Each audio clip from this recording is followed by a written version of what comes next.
या हाय दोस्तों। दोस्तों, एक क्वेश्चन मैं आपसे पूछना चाहूँगा कि आपको प्लेजर चाहिए यानी हैप्पीनेस और जॉय। बताइए। आप कहेंगे, पहली बात तो थोड़ा सा कंफ्यूज होंगे, आप कहेंगे कि हैप्पीनेस और जॉय तो एक ही है, मतलब जनरली एक ही नज़र आता है, आप इसको अलग अलग करके क्यों पूछ रहे हो, है ना। पहला क्वेश्चन तो मन में ही आ रहा होगा, तो दैट्स वाई थोड़ा सा कन्फ्यूजन होगा कि भाई ये सवाल ही गलत है, ऐसा लग रहा होगा ये तो एक ही चीज़ है। बिल्कुल ऐसा ही, ऑलमोस्ट यही ख्याल आता है सबके।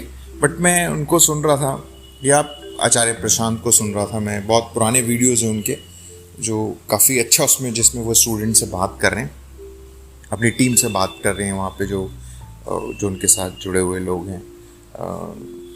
तो और भी वैसे आचार्य प्रशांत ने, आप किसी को भी सुनिए तो मेन ये जो डिफरेंस है वो उसके बारे में बात की जाती है, चाहे वो संदीप हैं, चाहे वो ओशो हैं, या फिर जो भी हैं। तो जॉय और हैप्पीनेस के बीच में एक डिफरेंस ये बताया जाता है, हैप्पीनेस को प्लेजर भी आप बोल सकते हैं, कि वो ये कह रहे हैं कि बहुत सीधी सी बात है कि जो हैप्पीनेस है या जो उसकी वैल्यू होती है, उसकी कीमत है।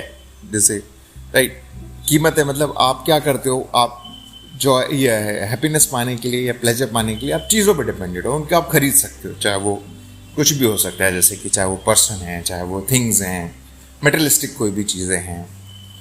तो आप क्या करते हो, उनकी कीमत है। आप पैसा कमाते हो, जनरली ह्यूमन ऐसा ही करता है कि पहले पैसा कमाता है, वो सोचता है कि मेरे पास पैसा होगा तो मैं ये चीज़ खरीद लूँगा, यहाँ पे चला जाऊँगा, घूम लूँगा, इनसे मिल लूँगा, तो वो प्लेजर या हैप्पीनेस की तरफ भागता है, राइट। तो इसकी वैल्यू है और इसकी कीमत है कि पैसा आप कमाओगे और भागोगे। तो लेकिन जो जॉय है वो अमूल्य है, उसकी कोई वैल्यू नहीं होती, मतलब उसकी कोई कीमत नहीं होती, ना ही कोई इसकी कीमत आंक सकता है।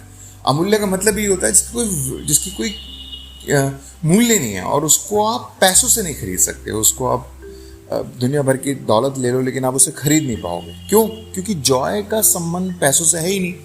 जॉय का संबंध है अंडरस्टैंडिंग से, सेल्फ अंडरस्टैंडिंग से, और वो खुद को ही करनी होती है। मतलब ऐसा नहीं कि आपने पैसे दिए तो किसी को बोला अरे भाई मेरे को जॉय दे दे या मुझे सेल्फ अंडरस्टैंडिंग करवा दे। कोई कुछ नहीं कर सकता मदद आपकी, चाहे वो कितना भी कुछ कर लो, वो खुद को ही करनी होती है, राइट है। और पहली बात तो खुद को करनी होती है, और दूसरा जब वो चीज़ आपको क्लियर होती है तो उसके बाद जो अंडरस्टैंडिंग के बाद जो आपका जो कहूँगा मैं स्टेट होता है, या जो आपको अंदर से महसूस होता है, वो जॉय कहलाता है। तो जॉय जो है किसी चीज़ पे डिपेंड नहीं है, चीज़ों पे डिपेंड नहीं है, पर्सन पे डिपेंड नहीं है, हालात परिस्थितियों पे डिपेंड नहीं है। जॉय का मतलब है कि आपने अपने असली चीज़ को समझ लिया। इसे ऐसा भी कह सकते हो कि ये सब यूनिवर्स या खेल चल रहा है, जो ट्रुथ बोलिए, कुछ भी बोलिए, आप जो बोलने के लिए बोल सकते हैं, वो आपको क्लियर हो गया। अब जब वो क्लियर हो जाता है तो आपको अंडरस्टैंडिंग आ जाती है। तो फिर होता क्या है कि आप फिर इन बाहरी चीज़ों से मुक्त हो जाते हो। जैसे कि यार मुझे पता लग गया कि मेटेरियलिस्टिक, फॉर एग्जांपल आपको पता लगता है मेटेरियलिस्टिक चीज़ तो कुछ होने वाला नहीं है, ये रेस कभी ख़त्म नहीं होगी। और मैं मोटे मोटे पॉइंट्स बता रहा हूँ आपको, मतलब समझने के लिए। वैसे तो जब हम समझते हैं तो ही क्लियर होता है कि भाई जैसे फिर कुछ बनने की कोई दौड़ ही नहीं, खत्म हो जाती है, राइट। आपके बनने की कोई दौड़ ही नहीं है, आपको पता है कि कुछ बनने का मतलब है नहीं, ये सिर्फ जो है, तो आपके सर पे बोझ हल्का हो गया, है ना। आपको कुछ बनना नहीं है ना, आप सिर्फ वही काम करेंगे जो ज़रूरी है, राइट है। और आपको पता चल गया कि जो आपकी असलियत है वो क्या है।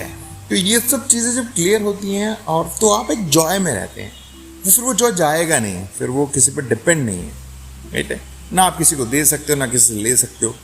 दैट्स वाई उसको अमूल्य बोला गया है। दैट्स वाई जॉय की डेफिनेशन अलग की गई है, शब्दों को रखा गया समझने के पर्पज से, राइट है, कि आनंद किसी चीज़ों पर निर्भर नहीं है, आप ऐसे कह सकते हैं। तो अच्छा लगा मुझे, मैं सुन रहा था उनको, तो मैंने कहा ये बहुत अच्छी बात है, ये डिफरेंस बहुत ही अच्छे से उन्होंने समझाया है, और हम समझने की कोशिश भी कर सकते हैं। तो मैंने कहा चलिए शेयर करें। तो तभी मेरा सवाल था कि आपको जॉय चाहिए हैप्पीनेस। तो आई थिंक पॉडकास्ट सुनने के बाद आप ये डिसीजन ले पाएंगे कि आप हैप्पीनेस की तरफ जा रहे हैं या जॉय की तरफ जा रहे हैं। चलिए, सुनने के लिए बहुत बहुत शुक्रिया, थैंक यू।